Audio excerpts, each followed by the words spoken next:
કડી તાલુકાના કુંડાળ ગામમાં સરકારી હોસ્પિટલમાં આજરોજ ગાંધીનગર આરોગ્ય તબીબી અધિક્ષક નિયામક શ્રી બ્રહ્મભટ્ટ સાહેબે કડી સરકારી હોસ્પિટલની મુલાકાત લીધી હતી। એમાં દરેક ડૉક્ટરશ્રી અને નર્સ બહેનો હાજર રહ્યા હતા, એ પણ યુનિફોર્મમાં। આજે જે દર્દી આવ્યા એમને સમજણ પડે એવો જવાબ આપવામાં આવ્યો અને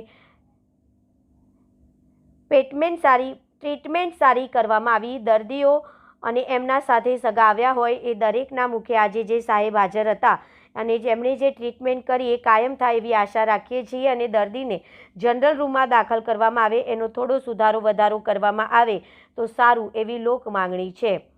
પ્રેસ રિપોર્ટર રમેશજી ઠાકોર, કડી।